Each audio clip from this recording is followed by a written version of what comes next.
Blacktivities is a Black Panache original production, a podcast network with a lineup of Black-hosted shows sharing Black stories and tackling Black issues. For more information on shows like our newest production, Fat Lies Matter, visit blackpanache.com. Links are in the show notes. I'm curious, do you tell your child she's beautiful? Do you tell your child, okay, it's okay to be natural, even though you are going in and enhancing yourself? So it's just hard. I just imagine a girl getting all this stuff done and they driving and they listen to Sexy Red. Oh, and God. It's hard. I'm sorry. She could be listening to some old school. She could be listening to a whole bunch, but you had to say Sexy Red, but go ahead. Oh, my bad. I'm Shannon. And I'm Lisa. And you're listening to Blacktivities, A celebration of all things Black. Black culture, Black history, Black perspectives, and Black panache. Celebrating our Blackness doesn't mean exclusion. Everybody's invited, but you gotta come in and have a seat. So let the Blacktivities begin.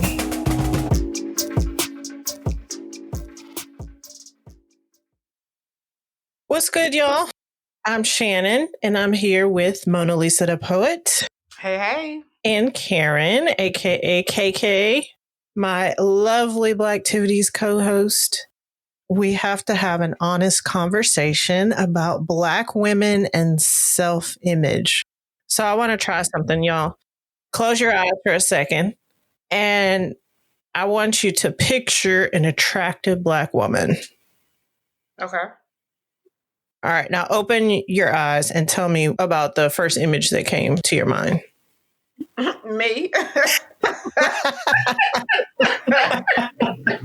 Obviously, attractive Black woman, curves. She had a little thickness on her. That's the first thing I can say. Okay. What about you, Karen? So when it came to me picturing someone, I automatically thought about Angela Bassett. Ooh. Because I think she embodies the excellence and beauty of Black women. Beautiful, yes. Now, when I open up IG, if I search beautiful Black woman, I think that image looks a little different than what y'all described. Is it plastic? Well, yeah.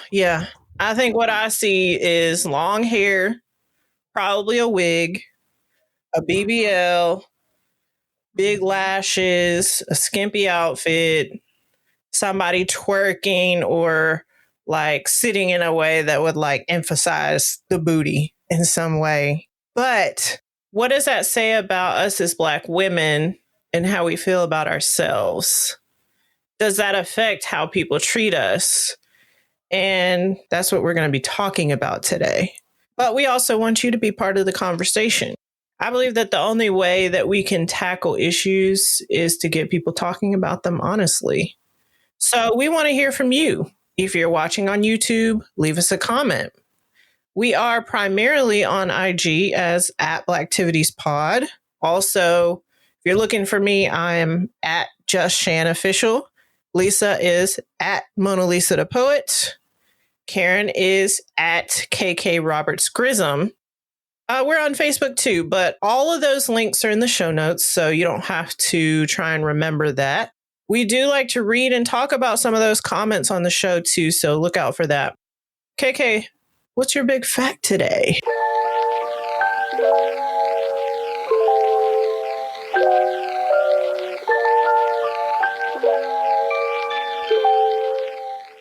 So there was a lot today. As far as data, there was some, but this information comes from The Well and basically discussed our image, specifically our hair, because I know we're talking two different things with the body image and hair. So we'll start with hair.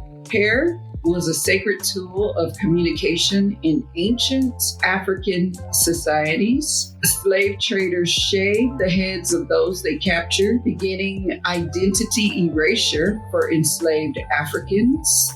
Hair became a means of protection and survival to enslaved Black people, sparking the beginnings of texturism.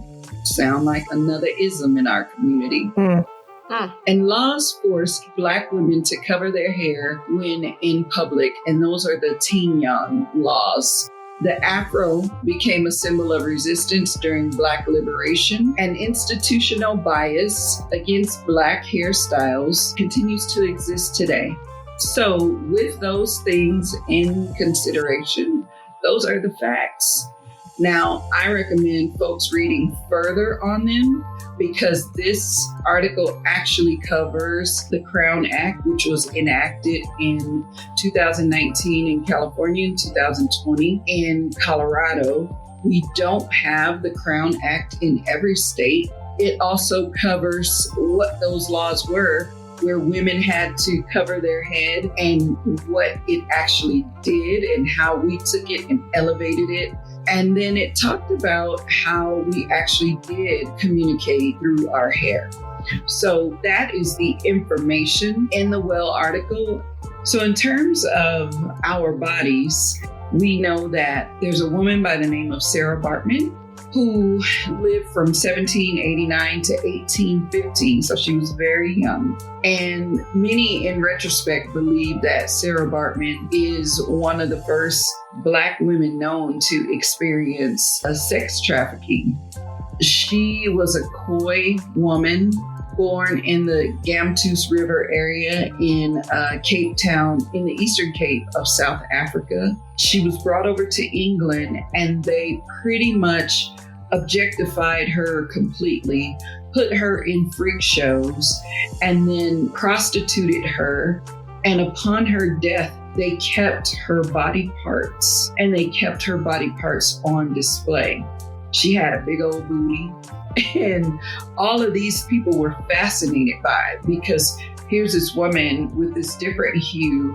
And if you know about Khoi people, a lot of people also believe that they are the original Asians, that the Khoi people went over to Asia. And that's how Asian people receive their features.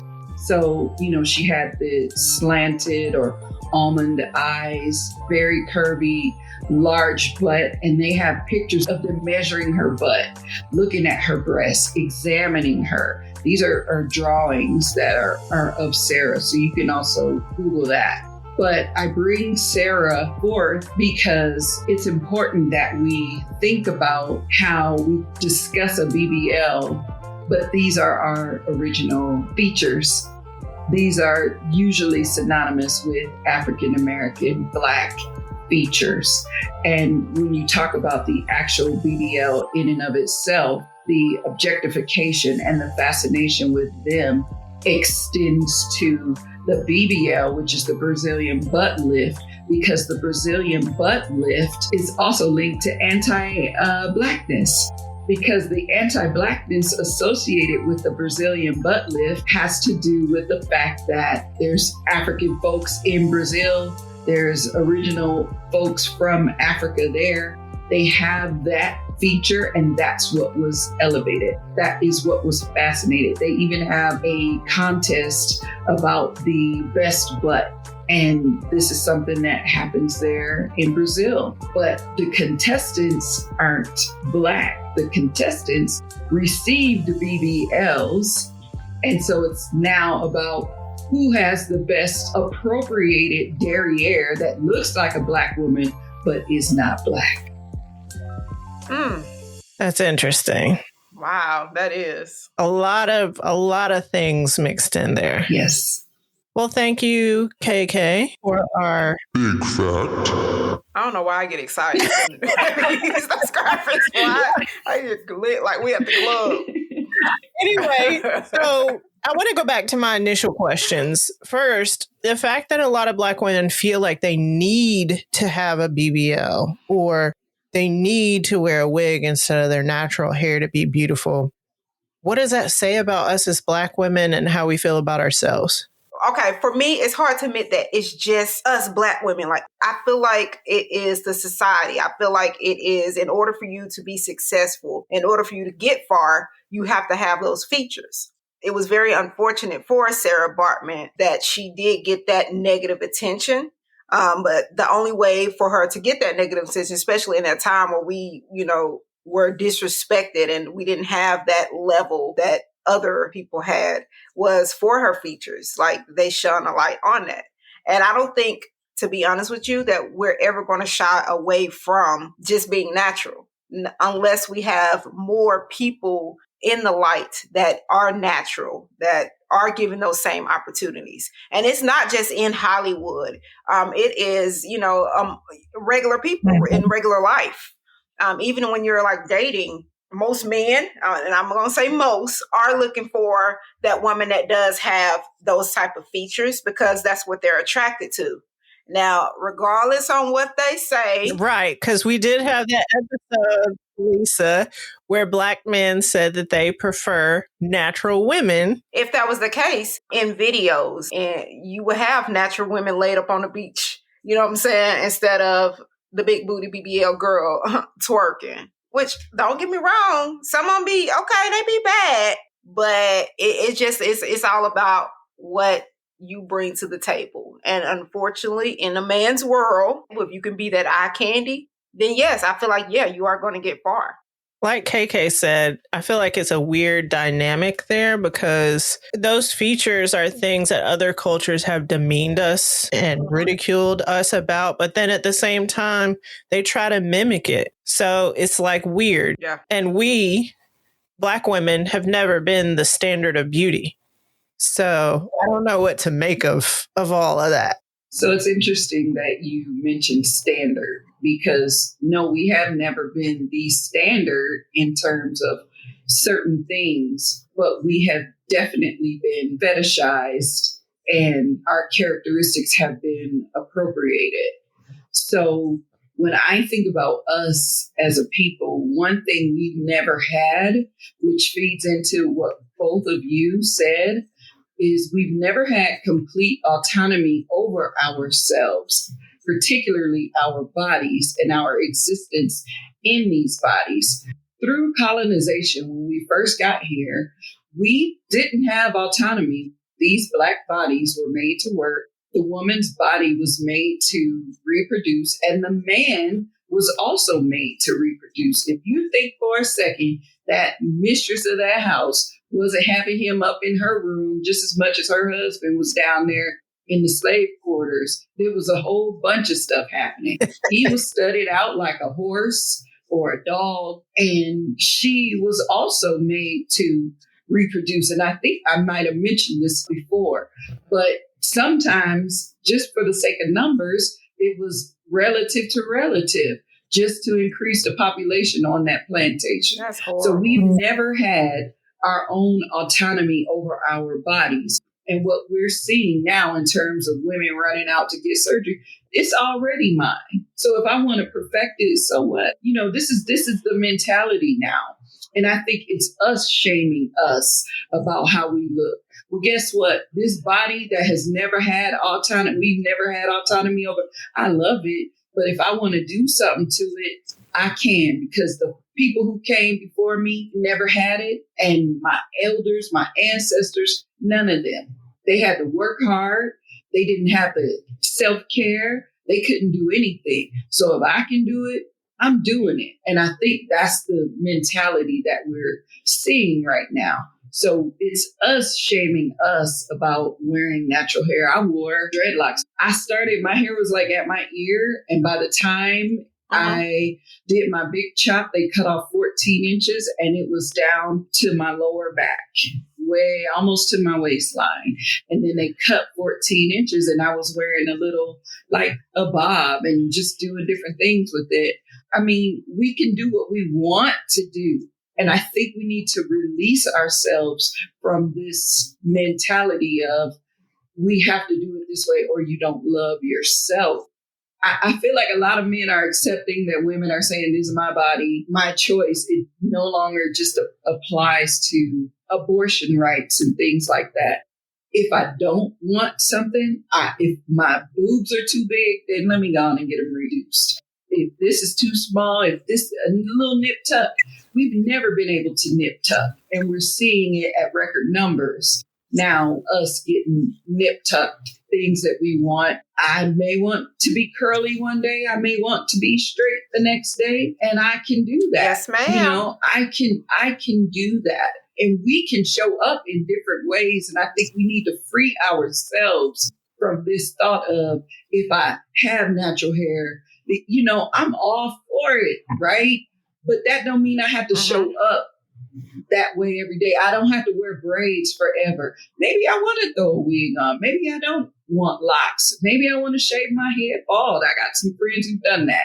So it's really a matter of what we want to do. And I think we need to get accustomed to having autonomy over ourselves and making decisions that we choose, and knowing we have a variety of things to do because we are Black women and we can show up however we want. There's a duality to us that exists that we often don't acknowledge. I have to applaud you on that. Yes, because I'm a woman enough to admit that I was the one caught up in that, okay, because of the way I was treated when I was overweight. I used to be 300 pounds. Yes. Look at her. Look at KK's face. Yes, ma'am. I cannot picture you overweight at all. I mean, gorgeous either way. I just can't picture it because this is the only way I've known you. Right. So, of course, the mindset, I dropped down. I dropped 150 pounds. And of course, I felt like I had to stay that way because people treated me differently. I got more people calling me, inviting me to events. When it came to dating, there was more people interested in me. And I had to sit down and look at the big picture like, wow, I can't believe I fell for it. So instead of playing into that and continuing on, okay, well, I got to master myself because I've made it. No, I say, you know what? Let me get comfortable with who I am because I am in charge of me. What I did was, so y'all know the movie Boomerang? I took on I don't want to say think like a man approach. I say the Jacqueline approach because I was taking care of my children. I paid my bills. Wasn't no bill collectors calling me. So I came to you when I needed something. Or when I felt like it. How about that? When it came to dating, when I felt like going somewhere, I would text them and be like, hey, let's go do this. And they'd be like, oh, yeah, oh, my God, I've been waiting for you to call me. But it was just something about that confidence, though, that I had to make sure I was building it within myself before I did anything. Then after that, my kids saw how happy I was. Even at work, people was like, what's going on with you? It was just, I found me. Like, I'm happy with me. Hey, I got one today. I found me. I decided to cut my hair off, and then I started mastering it. Like, okay, I mean, I could still put makeup on and then have no hair, and I was still getting the same attention. More than less, it was back when I was overweight. I didn't bring that confidence. I wasn't sure who I was, so I bought a different type of energy. But once I mastered who I was internally. And I had my own confidence built off of who I was, regardless if I was big or anything. And don't get me wrong, I have gained some of that weight back, but I still have that same energy. And if you don't call me, then baby, that you just don't want my energy. And that's it. That's it, because I am who I am.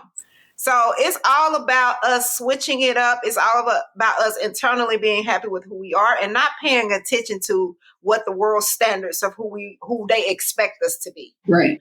Because the same thing that they say that we think that they can bring to us, that way we can get ahead, baby, you can do that for yourself. You can do that for yourself. So just stay on top of it, baby. Love yourself. Love yourself, no matter what. That part. So shout out to Robin Givens, Jacqueline. Boom. So, ladies, would you agree that some people maybe are getting the BBLs and doing the wigs and weaves because they're like, this is my body. I can do what I want with it, finally. Yes. And other people are doing it because they feel like this is what society says I should look like to be beautiful. I feel like it's hard to say it's just one because people do it for different reasons. Like with me, right. If I have the opportunity, I would get a little work done, but it'll be for me because this is me waking up in the morning. This is me looking at my body and like, okay, I can tighten this up. I can do this. But it's hard to just, I feel like it wouldn't be right for us to say, y'all are only doing it because y'all want this, because there are strong women who are doing it for themselves. Yeah, I agree. So it's a mix. I agree. Right. I'm for it as long as you're not doing it because you feel like you have to do it to be beautiful. If you want to do whatever you want to do, I don't care. And make sure your priorities are in order. Don't just be going to get it done. You got these children. You got all this stuff going on. You ain't got no bill paid. Yeah, it's your business. I understand that, but come on. The main thing, and especially why I am a part of this podcast, is I want to put that word out and continue to put that word about breaking generational curses. Yes. So we want to make sure our children are in a place to where, they have it a little bit better than what we did. Okay. So we want to make sure financially, like, we're talking to them and we're making the right decisions. So don't go in a hole getting something done when you don't have the money for it. Make sure you're on a stable foundation first and your mind is there mentally before you go on and do that. And people are dying for this stuff. That part. That too. Mm-hmm. But what does that say to the little girl who's looking at her mommy, who's had a complete body transformation? Do you think that makes her feel like she is not pretty enough or good enough? See, that's hard to say. Yeah. That's hard to say because that's like us, like, again, trying to tell that woman how to raise her kids. But looking at it, though, again, mentally, you got to make sure you're in that right place. That way you are vocally discussing and communicating with your child. Okay, this is what I'm doing. And this is the reason why I'm doing it. So we want to make sure that if you are getting it done and you have children, you are communicating with them and telling them, okay, this is what I'm doing. I don't know.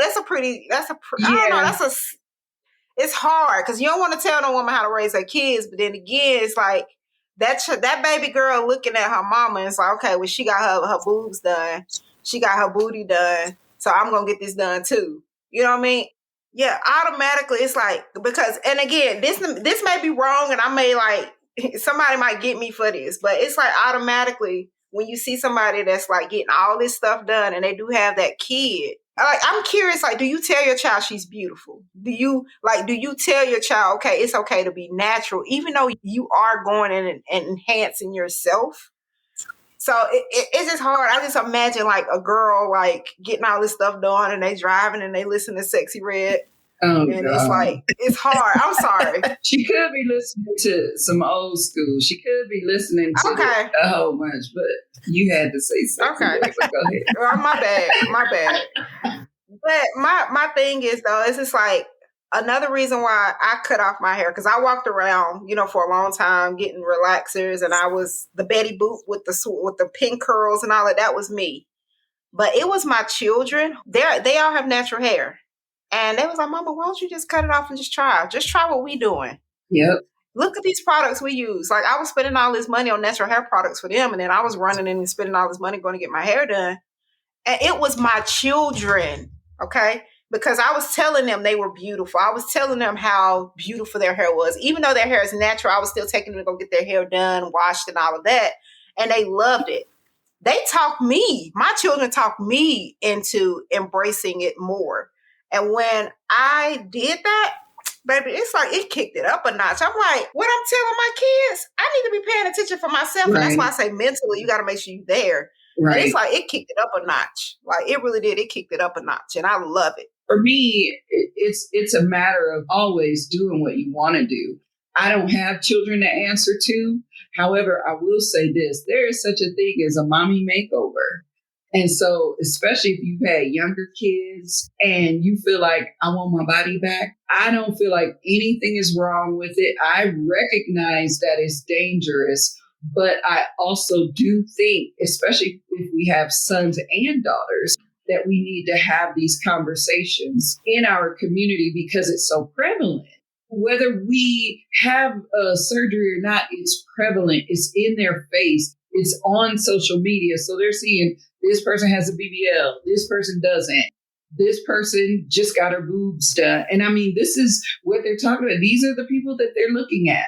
And so whereas I did not grow up seeing celebrities who had surgery. I just saw celebrities, and we did not know so much about their lives. And so the iconic pieces that we looked at was, the music they made and how successful they were. But now we know every single thing. I mean, people are dropping pornos of themselves. I mean, celebrities now, they just doing everything. And our children, it's within their purview. And so what we have to do is be cognizant of having conversations all the time. That's why I'm an advocate of saying, sit down once a week. When my bonus kids came, we would sit at the table and talk about all the things. They were here on weekends. We spent one of those days talking about all the things, even stuff like this. And so it's important for us as a community to recognize our history and share our history and why this is important. This is important because we have never had the means or the desire or the opportunity, all these things that we're seeing now, we have access to. And so when we open that door, we have to increase the level of conversation. And my last point about this is that I think this is why this should be a two-parter, I promise. This is why. Because we could talk about this. It's so important and critical for our community to have that level of self-love. We can't assume that you see somebody with or without a wig that they don't love themselves. Oh, she's bald, she must not love herself, or she would do something about that hair. Or she's wearing a wig, she must not love herself, so she needs to do something about her hair. My best friend just had both of her breasts removed and lost all of the hair on her body to chemo. Period. Ain't no coming back from that. But I was like, look, girl, insurance will pay for you to get some boobs. Let's go on and get it. Let's go on and get that done. So part of her procedure was them making it possible now that once she goes through her other treatments, she will be able to get breasts put on that insurance will cover, because it's important as women for this, let alone the stuff Black folks is talking about. So her hair will come back. I actually felt compelled to shave my head in alliance with her. And so I might keep it and just wear wigs forever. That's my girl, and until she's out the dark, I'm going to be in alliance with her. And even after, I might be in alliance. I didn't do it when my mom lost her hair to chemo. Hair is important to us. And I have the ability and the wherewithal to do it now. So I'm going to do it now, and I just might keep it, and y'all just going to have to deal with these wigs. I love it. Now I don't want to like mess up the whole conversation or whatever.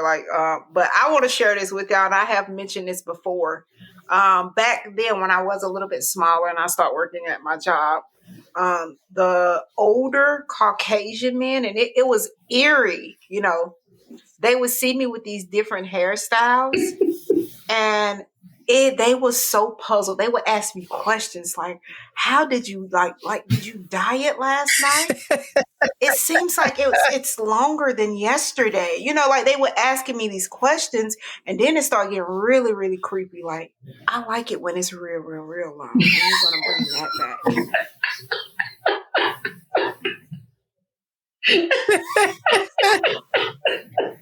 It's this one guy. It was an older Caucasian man. He said, "It's getting cold out there. When you bring it?" Because I have nicknames. I have nicknames for my wigs, and the favorite one, the one that they love, was Sheila. Sheila was similar to what KK has. It's long, and then it has little curls, and it went to the middle of my back. At first, it was kind of creepy, but I didn't take offense to it. I felt like that was him understanding. Mm-hmm. I would like to know what you guys think. So comment below and let us know what you guys think about this. and send us your Sheila wig. I want to see a picture of your Sheila wig. Last question. Do you think that these enhancements or changes affect how other people treat us? Yes, definitely. Based on a lack of understanding, it impacts that. Yeah, definitely. Yeah. I think right now, if I was to go get my Sheila wig, and if I was to get Bay to pay for this tummy tuck and just reduce this fupa just a little bit, because some dudes like a little fupa, but I feel like if I get just a little enhancement based on what the booty that I do got, I feel like yeah, definitely. Do you think it contributes to the tropes about us being like sexual objects and Jezebels when we get those BBLs and things? Unfortunately, because a booty is a booty, we automatically get sexualized. But again, it's our responsibility to make sure we're putting people in their place and they understand that, yeah, my booty big, but you're going to respect me and you're going to come at me the right way. And it's all about, too, what we allow. We are accepting and allowing and promoting and putting money into rappers and people that have, women like this, in their circle. I think it's just amazing that, rappers and people in Hollywood and all of that, like they glorify them because that's the group of people that have around them. But think about people that are in that same area that have natural women around them, and they're not on that same level for the attention or the money, the monetary, things they have going on. It's like it's not on that same level because that's what brings money. Sex sells. A lot more we could discuss here, but we need to move on to Lisa's pieces.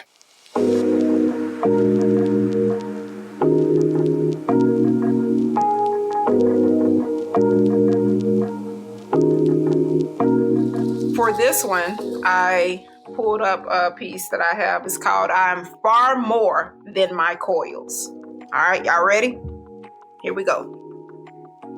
Time and money spent on enhancing my confidence to fit in the bubble that my fellow sisters in society continue to create. Lace front glue representing the intelligence and the amount of disrespect accepted molded my dominance. She's a bitch, but her ass is fat, super stacked. Frustration blew up, causing my fight. My fist up as high, and I heard the buzz from the clippers come closer to my ears. See, yes, I'm frustrated.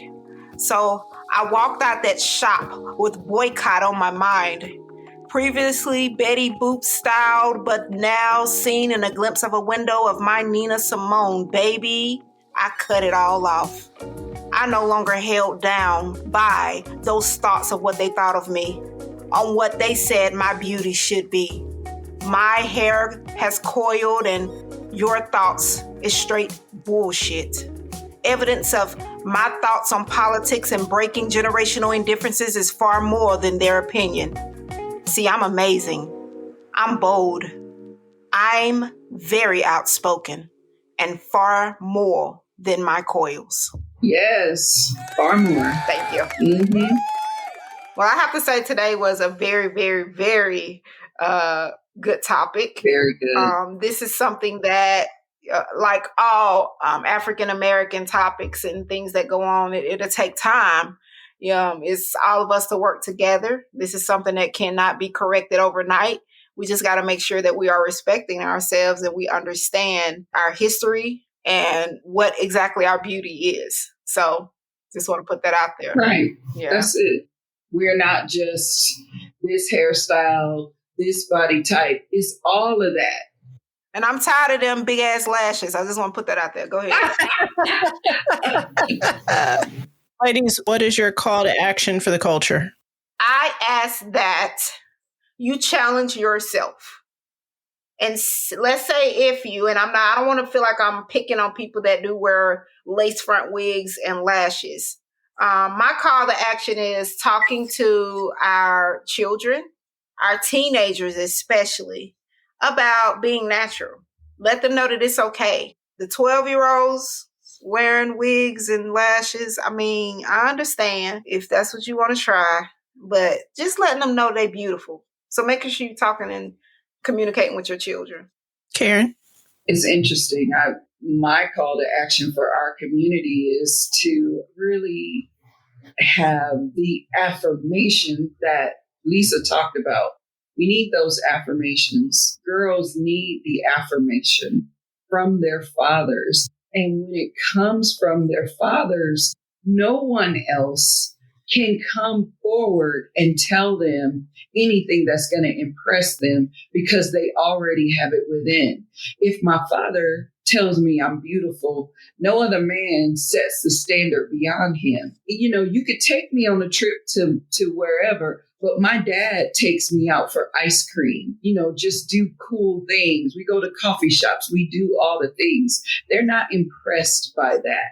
So him treating her a certain way and affirming who she is as a young woman will allow her to walk in a level of confidence that maybe those around her who don't have that experience will know. And as far as our sons, we want our sons to understand that Black women are to be respected and cared for. And our sons need to understand that you have a mother, you have a grandmother, you have other women around you.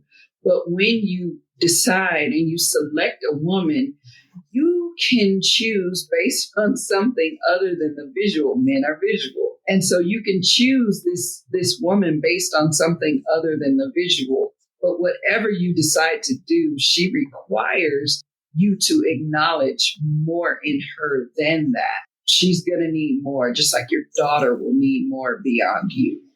So my call to action is just to teach the right things, and the right people need to be in position doing that work. I'm going to give that a round of applause. Yes. That needs to be a clip, baby. So I'm calling the culture to do like Lisa said and find yourself. I think if you're being true to yourself, you can't go wrong when it comes to the choices that you make about the way that you decide to put yourself out there.